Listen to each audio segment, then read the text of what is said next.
All right, here we go. Welcome. Round one. Footy is back for everyone now. We're here. Round zero's gone. The best round of the year has finally passed. I hope you all celebrated accordingly. Now we get into the nitty gritty. We actually start. Haven't even played a proper round yet.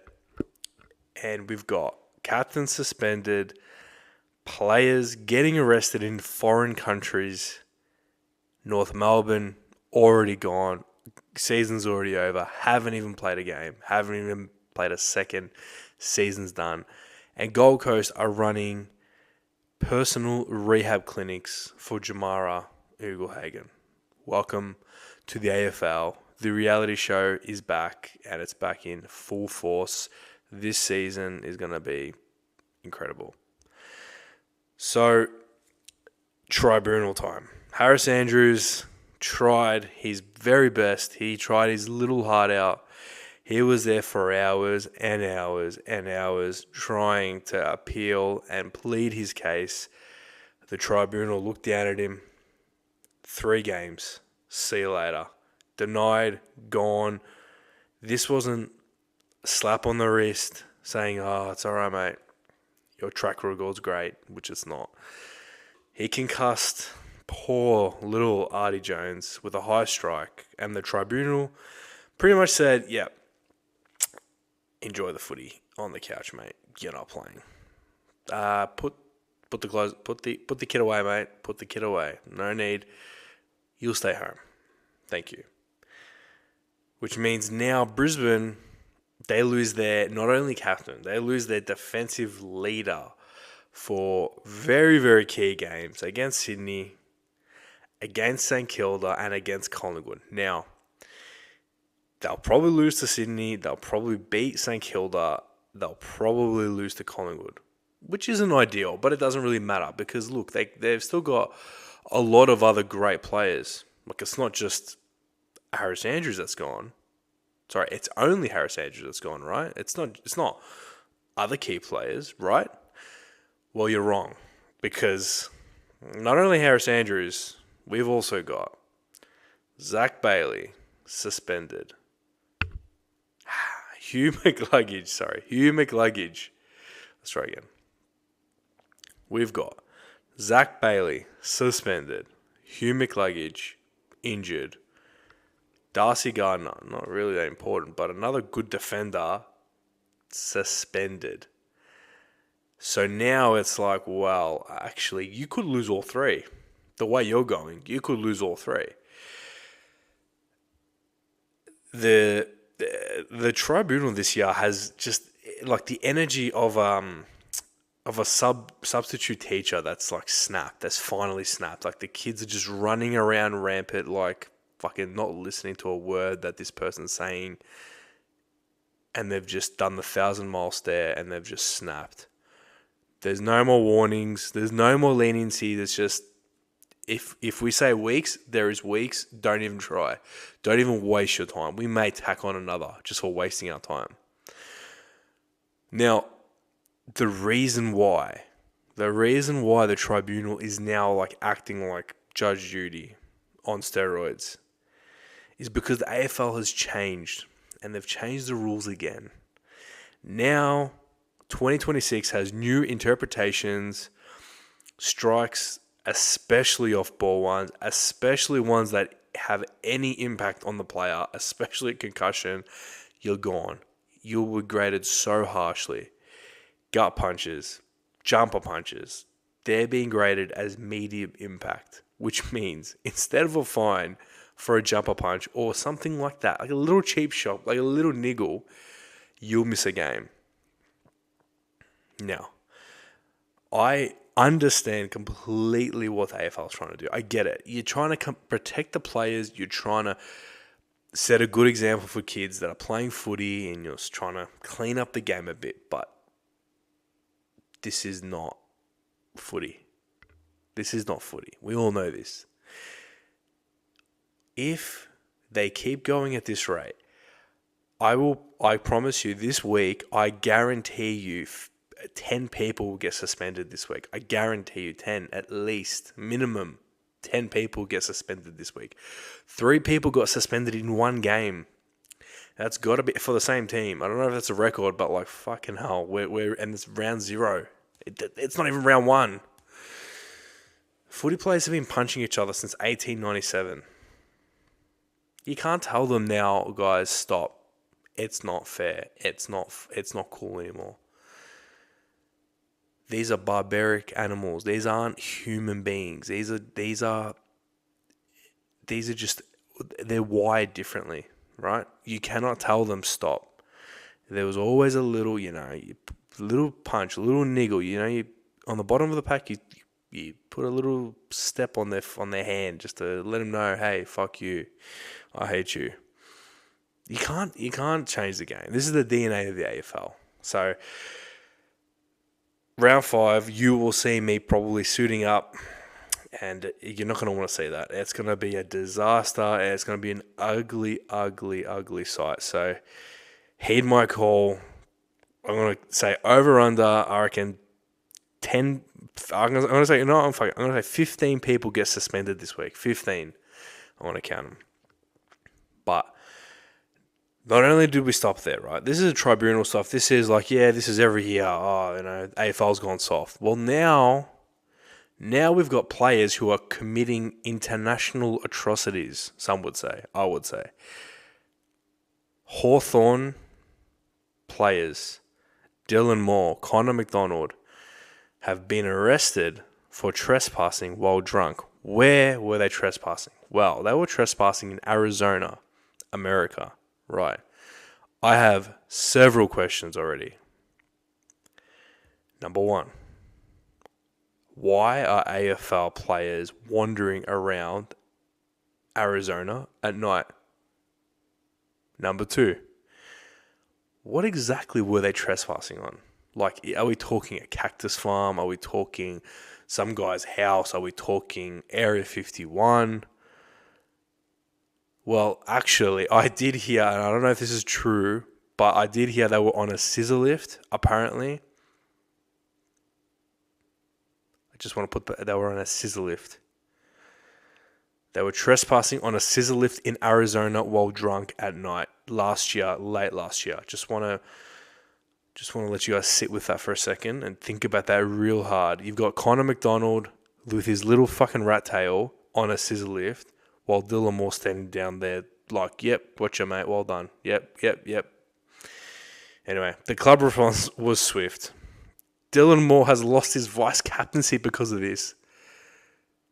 Education programs, community service, the whole 9 yards. He's on the ball and chain right now. Bloody, what's that street called in Hawthorn, the main one? Waverley, that's it. I think it's Waverley. Yeah. He's on the ball and chain right now. He's doing his old, he's got his head down. He's shrugging his, he's not happy. And the boys were scared. They were very scared. They were petrified what was going to happen because the Americans, they looked at Connor McDonald. Look at Connor McDonald. Look at Connor McDonald. If you didn't know who he was and you're an American person, right? And he's speaking to you in an Australian accent, drunk, on a scissor lift, you're going to think the worst. You're going to think, is this even and we're in Arizona, guys. So this is Area 51, kind of general desert area. You're going to think this is something out of this world. This is just your average football player, boys. No need to worry. But they made these poor boys sit through 3 PowerPoint presentations about leadership standards and, how to responsibly act in public whilst international relations. And, they probably had Kevin Rudd there, ex-foreign minister. No, what's it called? Whatever it is, to America, just saying, guys, just relax, calm down. And the HR person just ticked them off and said, well done, boys. You've done a good job. Back on. But Dylan Moore, no more captaincy for you, mate. Sorry. See you later. Anyway, that's probably why they lost. And I don't think they'll lose to Essendon. If they lost to Essendon, by God, it will be chaos. But anyway, I won't talk about that just yet. Let's go to Gold Coast and Jamarra. Now, on the Gold Coast now, momentarily, while this is all going on, while this is all bubbling to the surface, they've taken on, I'd say, the league's most complicated but highest upside rehab project, Jamarra. The Suns are basically saying, look, he's not going to walk straight into the team. Dimma has said, like, he's not walking straight into the team. Which is, fucking the doggies did the exact same thing. Look what happened. They wanted to earn it. All the doggies did the exact same thing. That's why he didn't play all last year. You know, they want to say, oh, we're trying to, rebuild professionalism. We're trying to stabilize things. We're trying to build a culture here at Gold Coast, which they're building. It's incredible how quick they've fucking built this culture. Fucking a lot of other teams have been trying to build a culture for the last 20 years since I've been sentient to watching footy. But what they're pretty much trying to say is, let's just see if he can get through 6 weeks without another fucking headline, without another Instagram story of him being elsewhere while his team are losing by 20, 30 points. And Gold Coast is the perfect, it is the perfect place for this to actually work, I think. Because if there's one kind of club that understands, I guess, I don't know if I'd say chaos, but like, I want to call it like social experiments, it's Gold Coast. They've been running social experiments since 2011 there.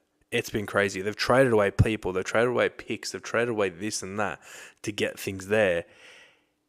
And then it doesn't work. And then it starts to work and they fire their coach. But then they fire their coach and they get a better coach. And then it actually starts to turn again. And then they fire him. And then now they've got Dimma. And Dimma's like, hey, I'm going to make this fucking really... And actually, no, sorry. Let's go back for a second. Before they get Dimma, they coax him to say... Well, them in the AFL coax him to say, hey, I need you to retire from Richmond. But everyone knows what you're going to do. But you need to retire from Richmond after an embarrassing Dreamtime loss. And then come here and fix us. And when you fix us, you're going to get stacks of money. He's getting paid under the table as we speak. Anyway, we're getting sidetracked now. But yeah, so Jamarra will probably not play. I don't know if he'll play this week. I doubt he'll play this week. I mean, is there even a point? Who they got this week? I think it's another easy dub this week. I'm just checking. Sorry, it's very unprofessional. They've got West Coast. Sorry. They've got West Coast at People's First. I mean, if you know what? If there's ever a time to just say, fuck it, just put him in, it'd be now. West Coast, People's First. I mean, what's that? Minimum 80 points? Has to be. If Gold Coast don't win by 80 points, I think that's a failure, that game. Anyway, spent way too long on that one. Let's just move right along because Essendon also has issues. Because why wouldn't they? Because it's the fucking worst run club in the world. We got Zach Merrett speaking out again. I don't know who's forcing him to keep talking about this, but he keeps talking about it, about the failed Hawthorn trade. Now, apparently, it was emotionally difficult staying at Essendon after the deal collapsed, which is fair enough. It's very understandable because you've already, like, mentally, you've gone. You've packed your bag. You've said, guys, I'm leaving. You know, I'm making it so fucking clear. I don't want to play here anymore. I want to win. And then someone goes, actually, you know, that paperwork, that hasn't gone through yet. You know, you still actually work here. Sorry. Yeah, I think you'd want to put that down. Maybe just relax. Hold your horses a bit. That's like the worst kind of... That is, I couldn't imagine anything worse. Like, you've mentally checked out. You've said, I'm not playing here anymore. I'm done. And then they say, wow, I wouldn't go that far yet. Just calm down. Let's see what happens. That trade period, that clock was ticking. His agent was running around like a fucking headless chook. He was stressing. I've never seen a man more stressed than his agent. and the deal fell through. Now, the boys from Essendon have apparently met up with him and said, yep, look, water under the bridge, we're ready to go. We're ready to roll out. I don't think it's water under the bridge. I think the club just doesn't fit. It's just a clown show at this point, honestly. That's what it is. It's just a clown show. It's a clown show. I can't take them seriously now because their captain wanted to leave. The captain, gave him all this money, all this, restructured their contract, all that shit, and they've structured it again. They've given him more money to stay. It's like, man, how can we take you seriously? How can you be a legitimate club and you run yourself like that? Anyway, I'm going to pass that because, guys, if I start talking about Essendon, we're going to be here for hours. Let's just get to something funny, okay? North Melbourne.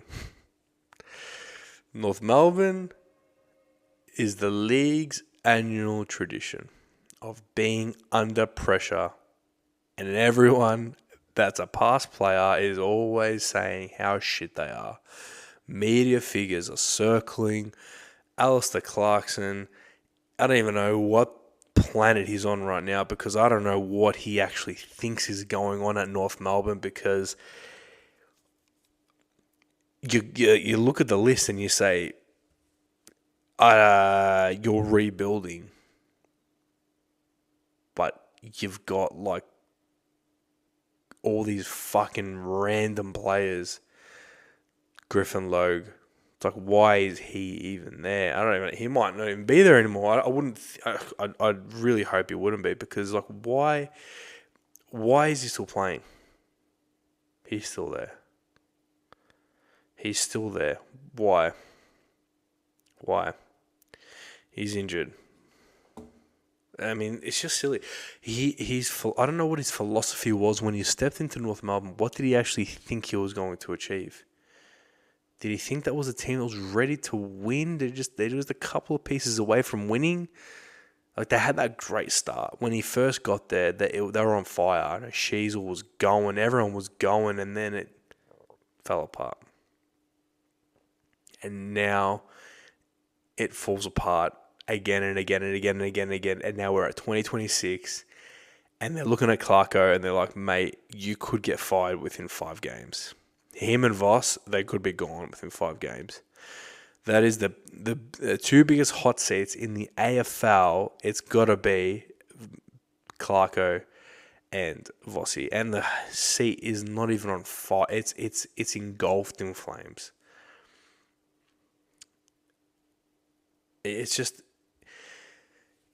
they're just, I don't know what they're trying to do at North Melbourne. I don't get what they're trying to do. Everyone's putting pressure on them. The president, what's her name, Sonia Hood, they had all the past AFL, past North Melbourne greats there, and pretty much saying what are we doing? What's this team doing? And she says, well, look, our men's team shit, but our women's team, they're fucking unbeatable. I'm not trying to be rude, but I am going to be rude here. It's if you look at the guys that were in there, that you've got your 90s pagan fucking era blokes, you've got your other fucking premiership players from North Melbourne. Do you honestly think they give 2 fucks about the women's program? Honestly, I don't care about the women's program. I don't give a fuck. If the men's program isn't doing well, I don't think anything else matters. It's just a fact. It's not going to make you the money. It's not going to make you a lot of money. It's great that they're doing well. They're a great team. I don't know. I don't really watch them, but if the men's team isn't winning, it doesn't matter. So, yeah, North Melbourne. What can you say? Anyway, all right, now let's go through just some injuries. There's going to be a lot of injuries this year. It's just always going to happen because the season is just getting longer and longer and longer. We've got round 0. We've got this and that. It's always going to get long. I think every year there's more injuries than the last year. I don't know if anyone can tell me I'm wrong, but it's that general vibe of everyone gets injured. Like Essendon last year, fucking hell, that was a disaster. Anyway, Curtin's out for Adelaide, big loss. Still out. Early season apparently, but uncertain still, which is not going to help. Mitch Hinge back, his test this week, probably should come back. McLuggage, calf strain, we spoke about that before. It's a fucking big loss for Brisbane. Hopefully he's back in a couple of weeks. Matt Rowell, I don't know how he didn't play against Geelong, to be honest with you. If you've got a finger problem, just put a splint in it, mate. Seriously. But they beat him without him, so, I guess that's cool. One I really want to have a quick chat about is Bailey Fritsch. Now, I thought this was a fake headline. I couldn't believe it when I actually did see this. And this is the headline here. Melbourne star Bailey. Let's just pause for a sec. Melbourne star. This isn't 2022 anymore, boys. It's 2026. So let's just call it back. So let's rewrite it. Melbourne ex-star, ex-good player, played one good season. Bailey Fritsch undergoes surgery after breaking up dogfight.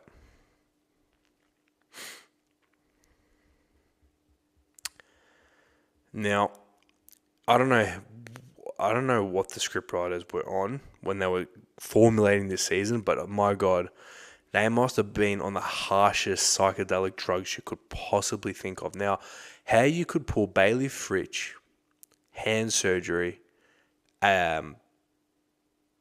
breaking up a fight between two dogs out of your brain that's just a normal brain, it's impossible.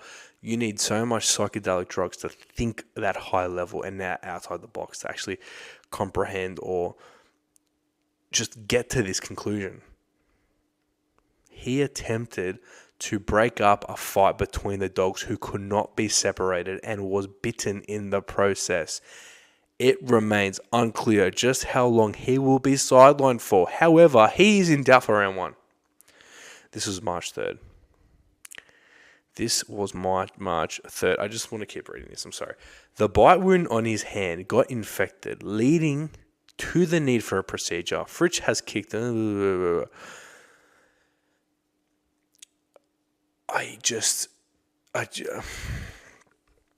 know. I don't know how that is even possible, but yeah. Here we are. Anyway, we've already got the best injury of the year. It's definitely Mr. Fritcher over there. All right, now I'm going to take a quick break, and when we come back, we'll be talking about the blockbuster that is Carlton versus Richmond. And welcome back. Now, this is the game that I really get excited for, because to me, when I see Carlton versus Richmond, Channel 7, Fox Footy, or whatever, this is when I know the game, the season has really started. Last week still feels like a pracky match. It doesn't feel real. I need to see Carlton versus Richmond. That's when I know, fucking, here we go. We're on. We're back. And I think this year is going to be one of the most story-driven round 1 games there possibly ever could be, because of said opening round, which has created some interesting stories or interesting questions for Carlton especially. Now, Richmond, I don't know, there's nothing really to say about Richmond. It's Richmond. They're still young, they're still rebuilding. They've got Sam Grill. I think that's his name. It's a tough Romanian, Albanian spelling there, but I'm going to say Grill, right? They've got Sam Grill debuting, right? They've got players who are younger than me, which is really concerning.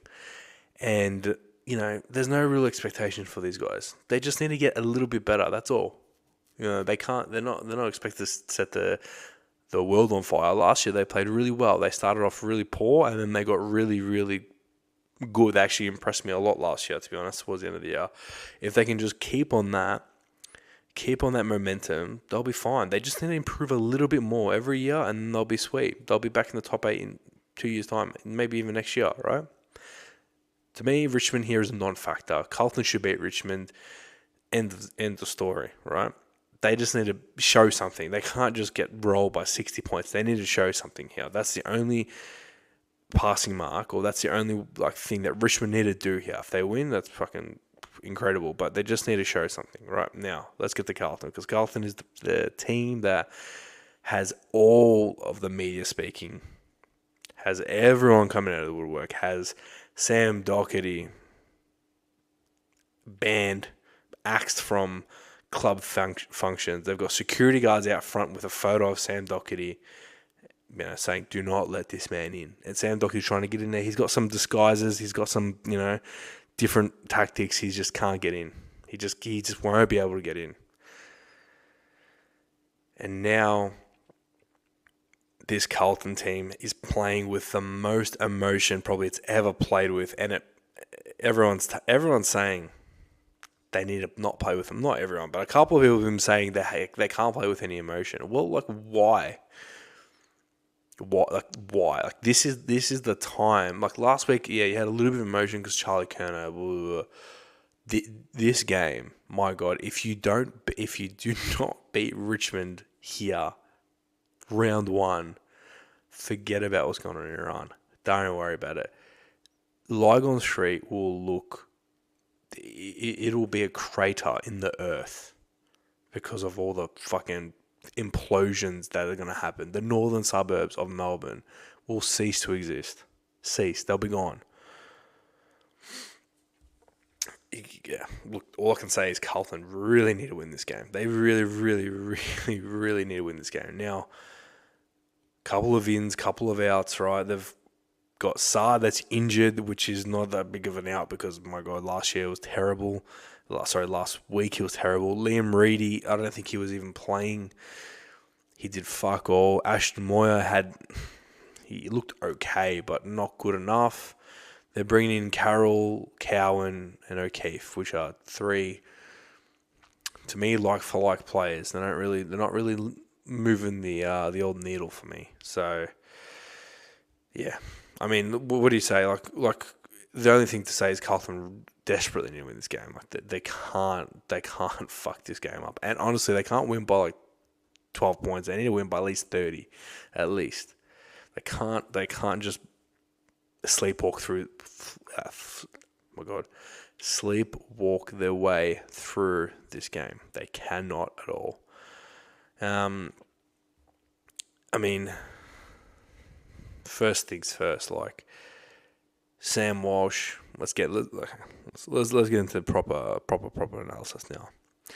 All right, so you got your guns here at Carlton, right? So Sam Walsh, I wouldn't say incredible game, but great game last week, right? Racked up a lot of positives, racked up a lot of touches. If he's injury-free this year, watch out, right?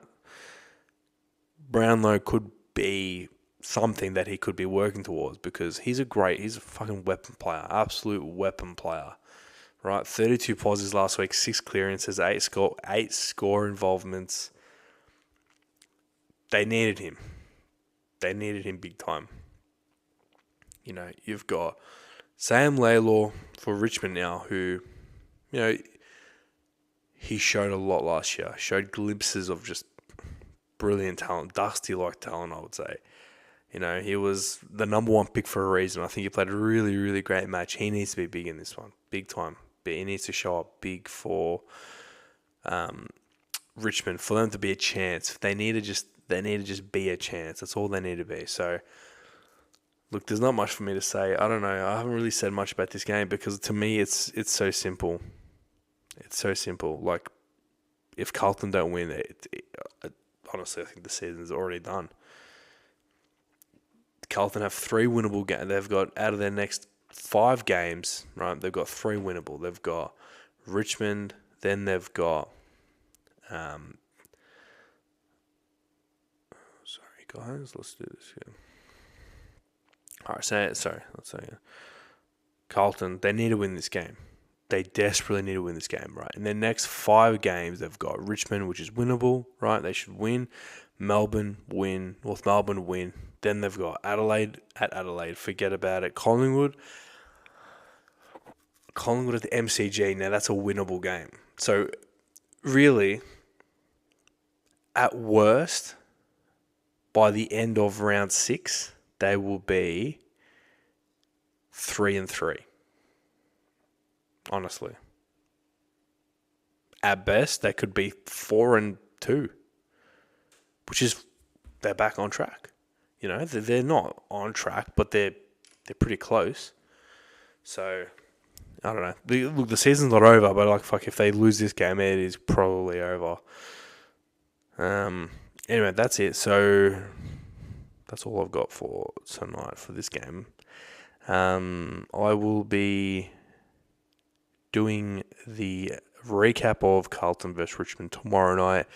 I will also be previewing all the rest of the games to different lengths because some of these games are fucking shocking. Already we've got shocking games. Well, you know you're in trouble when we're at round 1 and there's already a team that's paying $19 to win. Like, that's more of a round 12 thing when you know teams are shit. Like, that's when you know we're in for a shocker. But anyway, thanks. Thank you very much for joining me, and please comment down below if you think I am a retard. Thank you. Bye.